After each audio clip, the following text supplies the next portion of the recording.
lolos champion aja gue undang teman-teman makan. Lolos champion doang itu saking senengnya gue. Apalagi Scudetto, wah udah gila aja udah. Kalau mungkin sekarang posisi kita masih unggul nih di champion, masih ada kita di champion ya. Seandainya sekarang ini ya, kita bisa bertahan lama.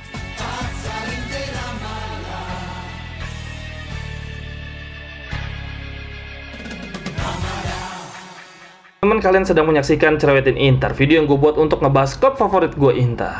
Hari ini gue bakal ngobrol dengan bisa dikatakan dedengkot Ichi kali ya, penunggu tribun. Nama akunnya Joretni kalau nggak salah, di balik tuh Interjo ya gitu ya kalau nggak salah.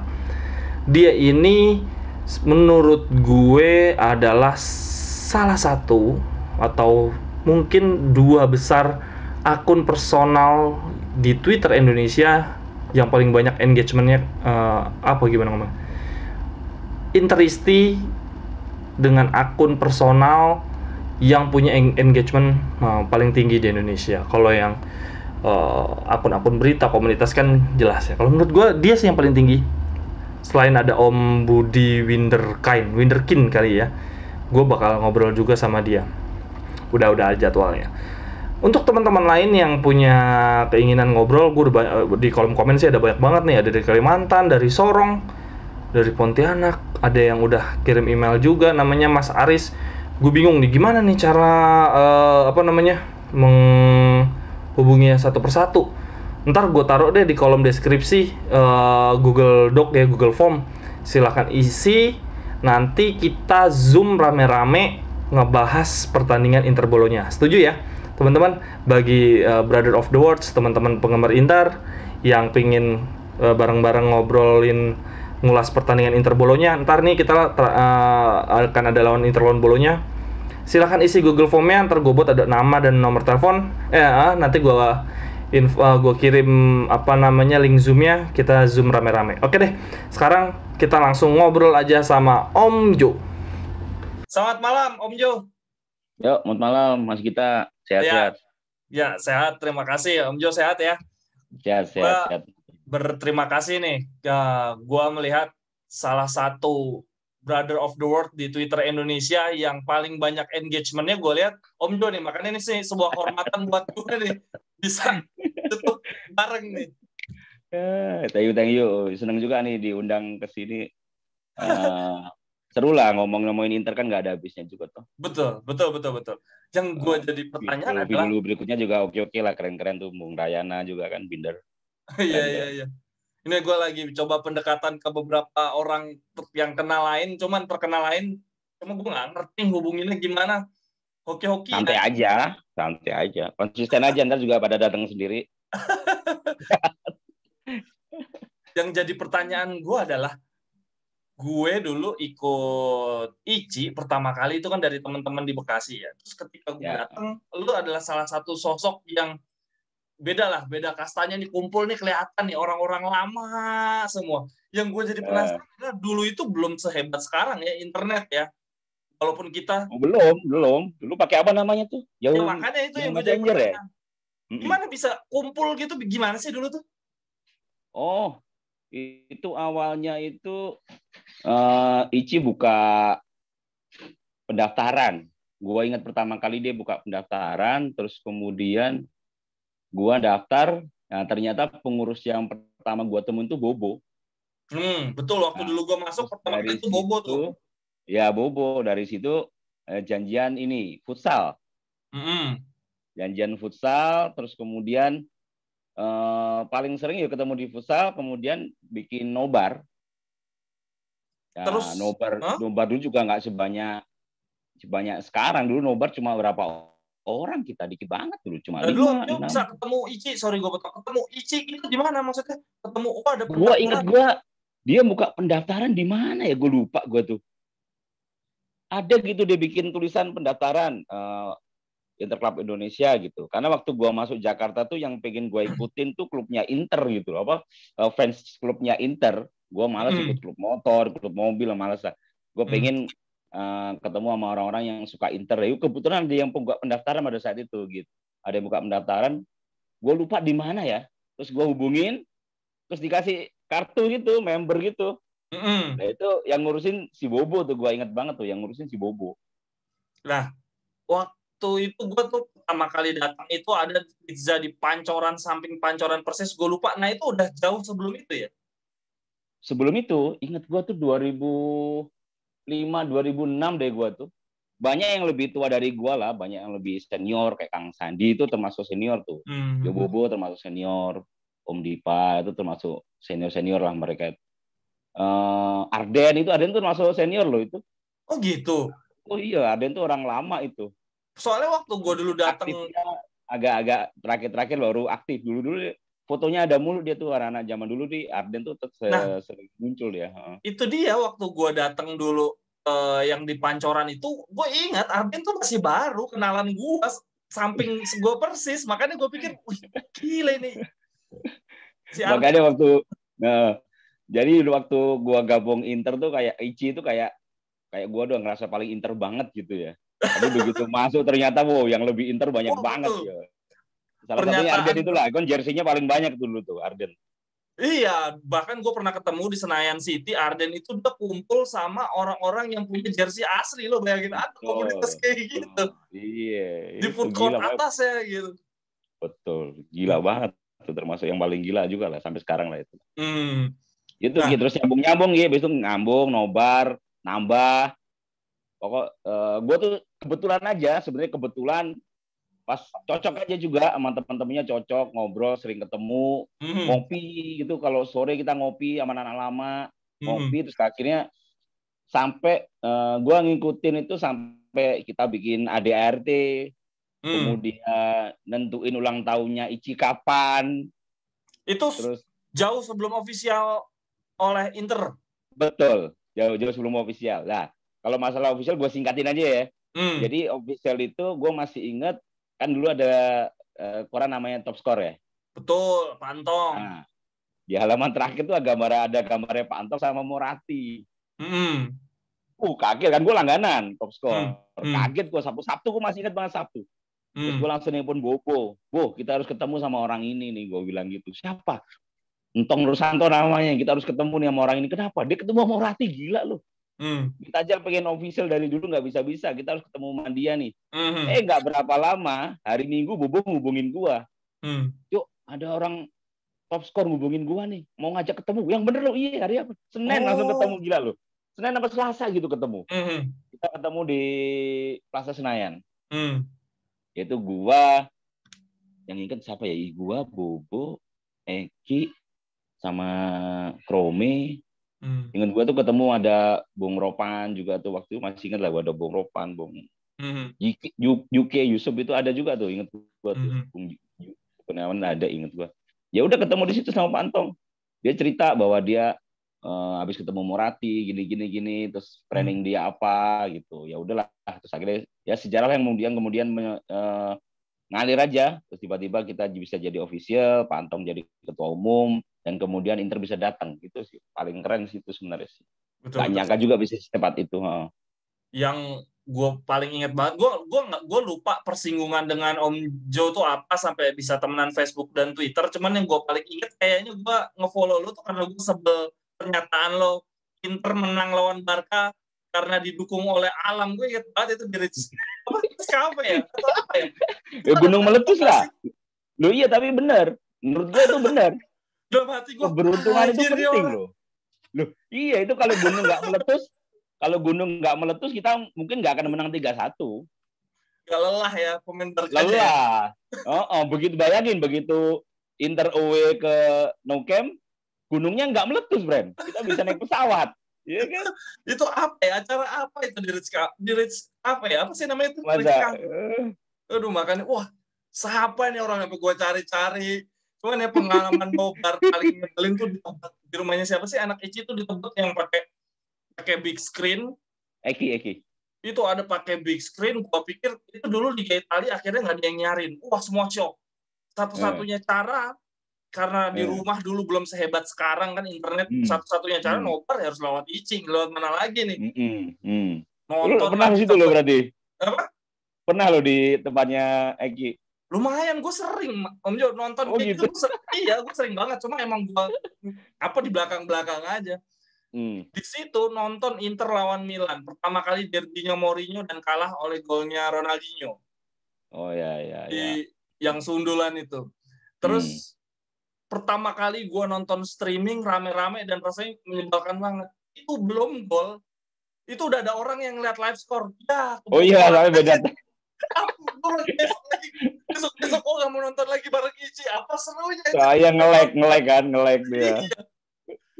Aduh gila, zaman berubah banget. Sekarang udah ada beIN Sport, udah bisa nonton. Ya. Jumlah nonbar pun juga jauh lebih besar sekarang lah. Dulu kan banyak regional kan, tapi cuma berapa gitu kan. Sekarang mah udah nggak nyangka lah. Paling keren waktu Inter Barca sama waktu Inter kalah sama Barca yang 0-1 itulah. Itu paling rame banget tuh kayak nonbar. Habis itu final champion lah, Pak. Ya, oke. Sekarang gue udah beberapa kali ngobrol sama teman-teman yang lain atau bahas kan biasanya bahas pertandingan. Bosen lah ya bahas pertandingan, kita udah terlalu sering. Gue pengen minta pendapat Om Jo, Conte di luar Scudetto dan apa Scudetto atau enggak, menurut Om Jo gimana? Dipertahanin apa lepas? Jadi prosesnya gini gitu. Kalau gue memang termasuk yang salah satu di awalnya ya, gue curiga memang sama dia tuh belum 100% biru hitam. Kita nggak bisa mungkirin lah. Makanya untuk membuktikan bahwa dia biru hitam, itu dia harus trofi secepatnya. Itu maksud gue. Jadi tahun awal itu begitu nggak dapat trofi apapun, biarpun masuk final juga ya. Itu curigaan gue tuh makin ini, orang ini serius apa enggak di Inter. Terus satu lagi gitu yang bisa gue iniin dari sepanjang pengamatan gue ya. Ya memang Inter itu memang harus filosofinya yang bertahan itu gitu.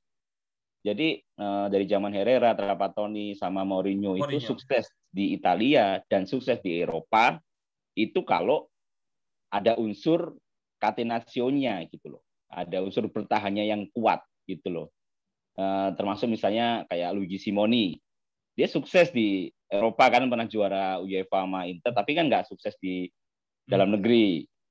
Mancini juga kayak gitu, sukses di lokal tapi di Eropa nggak bisa. Tapi karena kurang jiwa bertahannya itu gitu loh. Maksud gue gitulah. Conte itu pertama kali ngomong dia bilang pertahanan terbaik adalah menyerang. Itu maksud gue. Jadi filosofinya kurang pas kalau kita mau juara di Eropa. Ngomong-ngomong filosofi ya. Main pragmatis, kalau dipikir-pikir betul juga loh. Hector Cooper itu kan gaya mainnya sebetulnya pragmatis, bertahan bosenin, dan nyatanya di Eropa lebih hebat dibanding Conte jauh. Nah, iya, makanya itulah. Jadi sebenarnya ya kalau Inter tuh emang ya gue ngerasanya seperti itu. Inter itu harus punya pertahanan yang kuat. Bukannya di musim pertamanya Conte itu bukannya nggak kuat, tapi ya terbukti kan nggak balance, dia nggak seimbang gitu loh. Karena dia bilang pertahanan terbaik adalah menyerang. Nah, kemudian bergeser nih sekarang gitu. Untuk musim sekarang ini dia kayak udah memperhatikan hal itu gitu, udah diperhatiin sama dia. Ya terbuktilah sekarang kita ada perubahan. Makin kesini juga makin kelihatan bahwa dia lebih memperhatikan juga pertahanan. Terbukti misalnya posisi Skriniar sama Bastoni kan nggak terlalu maju lagi sekarang. Kemarin kan di awal dia maju. Ya? Iya, overlap-nya sampai ke kotak penalti dia itu. Nah, buktinya derby terbukti kita di awal kalah, kemudian di kedua kita bisa clean sheet ya. Clean sheet kan ya, kan keren itu berarti kan gitu. Nah, kalau kedepannya dengan kondisi seperti ini ya mudah-mudahan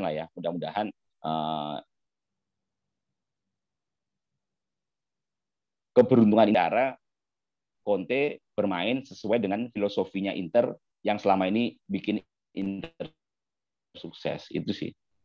Berarti kalau walaupun Allegri kemarin ngomong nggak ada tim di Eropa menang dengan 3 back gitu, kayaknya dia udah mancing-mancing. Menurut Om Jo, kalau selama Conte dari gaya bermain yang mau pragmatis, bisa berani defensif dan counter attack, tahun depan lanjut dengan segala kontroversinya si Conte? Kalau aku untuk saat ini ya detik ini lanjut. Kan gini, seseorang pelatih itu pasti juga pengen juara di Eropa lah. Betul. Apalagi sekelas Conte kan, Conte itu pasti juga pengen dia CV-nya itu komplit kan.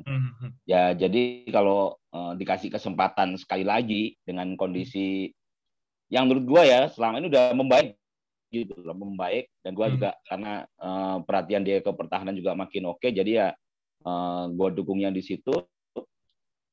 Ke Eropa ke depan dia pasti akan ada pembenahan lah kan. Tahun ini memang musim ini kan kita gagal total lah, dibilang kan seperti itu kan. Parah. Harusnya ada pembenahan di mananya, harusnya ada, termasuk di pendekatan dia juga gitu. Pendekatan dia di Eropa kan, kalau mungkin sekarang posisi kita masih unggul nih di champion, masih ada kita di champion ya, seandainya sekarang ini ya, kita bisa bertahan lama dengan kondisi cara main yang sekarang ya. Karena beda banget paruh awal musim itu. Betul, kacau banget kita ya. Ya, makanya nanti ke depannya dengan posisi seperti ini, dengan penambahan pemain, dengan penguatan di sektor-sektor yang kita masih lemah, gue yakin ada yang bisa dibanggakan lah. Karena memang juara di Eropa itu juga selain butuh persiapan juga butuh keberuntungan gitu, keberuntungan. Jadi kalau dikasih kesempatan, gue yakin sih Conte akan fight juga lah. 3 back nggak masalah, 3 back nggak ada masalah. Selama bisa balance, bisa seimbang, dan memang Conte memang ahlinya di situ. Terbukti memang dia ahlinya di 3 back, ya udah kita sementara ikutin dulu lah. Dan dia pasti ngincar jadi pelatih pertama yang bisa juara Liga Champions pakai 3 back. Yo, kalau memang itu ya bisa jadi. Karena memang dinamis kan, dinamis banget. Jadi biarpun 3 back, tapi kan kita bisa lihat cara mainnya. Seandainya Bastoni maju pun, misalnya Skriniar kan bisa dekat-dekat sama Fries, kan gitu-gitu aja. Jadi sebenarnya dinamisnya dia ada di situ ya? Gitu loh, dinamisnya. Iya, kalau di ini ya, tapi disiplin tetap lah. Kalau disiplin tetap. Kan Conte itu termasuk orang yang kaku. Kakunya tuh gini. Ya kalau kita lihat di pinggir lapangan, kita lihat dia tuh kan nggak pernah duduk toh, pasti berdiri terus. Ya karena memang dia pengen pemainnya itu ikut apa katanya.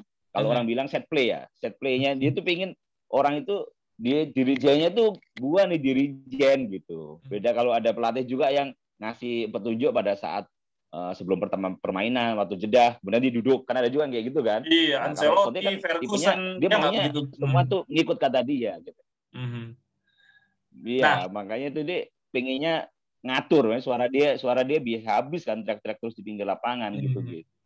Nah, 2 pemain yang menurut gua anak emas Conte itu sebetulnya Vidal sama Sensi ya. Vidal dibela-belain datang. Sensi udah sebegitu rapuhnya masih aja dipertahanin. Musim depan analisisnya Om Jo gimana? Mereka berdua ini untuk kebutuhan tim atau ya mungkin masih tetap butuh deh. Kalau fit ya, kalau kedua pemain ini fit ya jelas butuh. Satu, Sensi memang termasuk fantasia lah sekarang itu di Italia, yang termasuk salah satu bisa dibilang jenius lah ya, bisa bergerak, bisa ngasih umpan terobosan, bisa giring, bisa dribbling, itu Sensi orangnya lah. Tapi kan memang masalahnya dia itu kan memang agak rawan cedera, itu yang bahaya memang di situ. Dan gue yakin kalau memang dia fit, ya pasti bermanfaat, Tapi kan kita nggak bisa mastiin fit. Vidal pun juga gitu. Ya iya. Makanya nih, tapi Om Jo gimana nih? Karena kalau berjudi loh. Tahun ini berjudi dan kalah kita sama Sensi ini, kalah banget judi kita sama Sensi. Mainnya dikit banget. Gue tuh kalau udah sama pemain yang udah digabungin terus, gue kayaknya sayang banget emang. Ya termasuk Sensi, biarpun kayak gitu, gue kadang-kadang sebel, tapi gimana ya? Ada rasa sayangnya. Memang dia tuh secara teknik kualitas ya memang bagus gitu loh. Tapi kebetulan ya sama kayak dulu kita punya Recoba lah. Recoba juga kayak gitu juga kan. Tapi kadang-kadang bisa memberi keberuntungan juga buat Inter gitu loh. Ya kalau mudah-mudahan lah dia dapat tukang pijet yang pas lah gitu loh. Jadi di Itali mainnya bagus kan, lihat aja di timnas Itali, tahu-tahu sembuh, tahu-tahu sehat. Begitu main lapangan jelek sama Conte nggak dimainin, takut cedera. Tahu-tahu begitu mau dimainin, tahu-tahu cedera. Ya emang kita nggak pernah tahu lah kan, nggak pernah tahu ya. Mudah-mudahan sih kalau gue sih Sensi sih kemungkinan masih bertahan ya. Kalau Vidal, Om Jo, Vidal. Ya Vidal sebenarnya kita butuhkan karena kita butuh mental Eropa katanya. Dan Vidal memang memenuhi segala syarat untuk hal itu. Ya dia sudah melalang buana kan di klub besar Eropa, pasti dibutuhkan secara mentalitas pun dibutuhkan. Untuk ke depan ya mungkin kan masih semusim dia pasti masih bisa dipakai. Ya minimal kalau nggak jadi pemain itu kan jadi backup, terus bisa membantu di ruang ganti lah. Minimal bisa ngasih tambahan motivasi buat pemain-pemain yang lebih muda. Kalau dua pemain ini gue masih sayang sih, dua-duanya masih seharusnya sih untuk musim depan masih bisa sama-sama lah sama Conte. Oke. Kalau begitu pertanyaannya, kayaknya melihat kondisi finansial sekarang ini nyaris mustahil kita nggak jual satu pilar di starting 11 ya. Satu pilar yang menurut Om Jo paling rawan dibuang siapa nih? Brozovic? Ada nggak gini? Ada juga kemungkinan nggak beli bagus, tapi nggak jual kan bisa juga gitu. Kalau mau berhemat. Betul, kayak Madrid. Kan bisa juga. Kalau lihat kondisi sekarang, ya Suning masih nyari pembeli lah. Memang kelihatan memang dia agak kesulitan lah ya. Kita tahu itu. Tapi gue yakin mereka sudah punya kontingensi planning lah. Udah banyak rencana untuk berjaga-jaga dia pasti udah punya lah. Jadi kalau memang harus ada yang dijual, untuk saat ini gue nggak ngelihat, kecuali pemain-pemain yang sudah akhir ya, yang kayak Kolarov, terus kemudian Ashley Young, kayak gitu-gitu kan nggak dijual tapi kan bisa ngurangin gaji. Kan bisa ngurangin gaji. Yang gue yakin sih kalau begitu ada beberapa pemain yang sudah nggak dibutuhkan misalnya kan, ya kalau bisa Villarreal nggak ada yang keluar gitu. Kalau gue sih nggak ada yang keluar. Termasuk Alexis Sanchez. Biar kayak gitu gue masih diperlukan lah. Iya. Apalagi kalau ambisi kita, mudah-mudahan kita Scudetto kan musim ini. Ambisi ke depan pasti kan Eropa kan. Ya kita kan butuh squad yang besar gitu. Butuh gosip sekarang kayak Gosens masuk, Muriel masuk, itu udah pas lah. Sebenarnya udah pas itu. Untuk kedepannya kita harus menambah squad gitu. Tanpa harus melepas bintang. Gitu sih. Tapi kalau Muriel masuk ya, kalau kita berandai-andai Muriel masuk aja. Mau Sanchez tetap sih. Kita tuh squad musim ini striker butuh target man yang tinggi gede kan. Iya, kalau Muriel masuk. Sebenarnya kan Muriel tuh memang kayak tipe-tipenya kan mirip Sanchez tuh sebenarnya kan, super sub. Gue ngeliat Twitternya Om Jo yang bandingin komparasi Muriel sama Sanchez, langsung betul juga secara statistik setengahnya Sanchez itu, setengahnya si Muriel dengan perbandingan jumlah penampilan yang nggak beda jauh kan. Betul. Itulah, tapi ya balik lagi, ada beberapa saat waktu Lautaro sama Sanchez digabungin, bisa jadi juga loh gitu itu sih.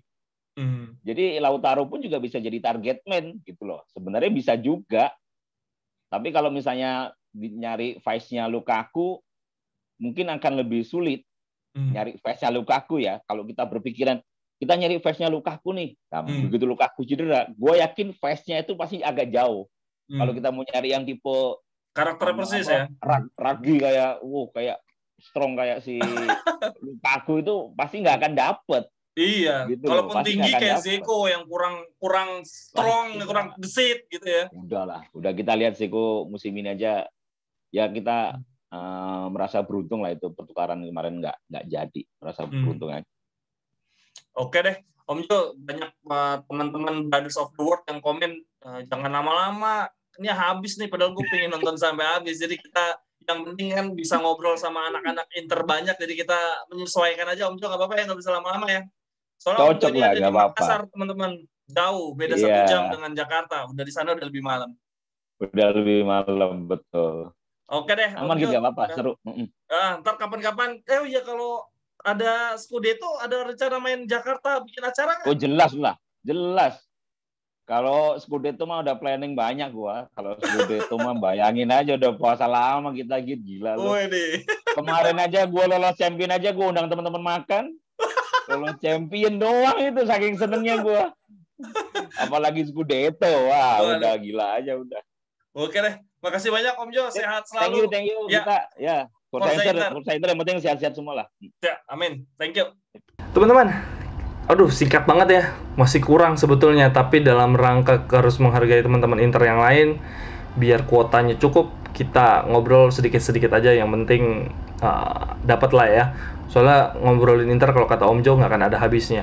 Terus yang kocak tadi Om Jo, Inter masuk Liga Champion aja dia ngajak makan. Gimana Inter Scudetto?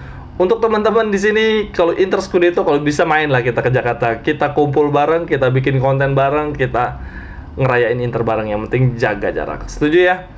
Silahkan yang mau komentar, menurut teman-teman gimana nih? Inter musim depan pertahanin Conte apa enggak? Kalau gue jujur kemarin udah benci banget sama Conte dari musim lalu. Gue lebih suka Allegri.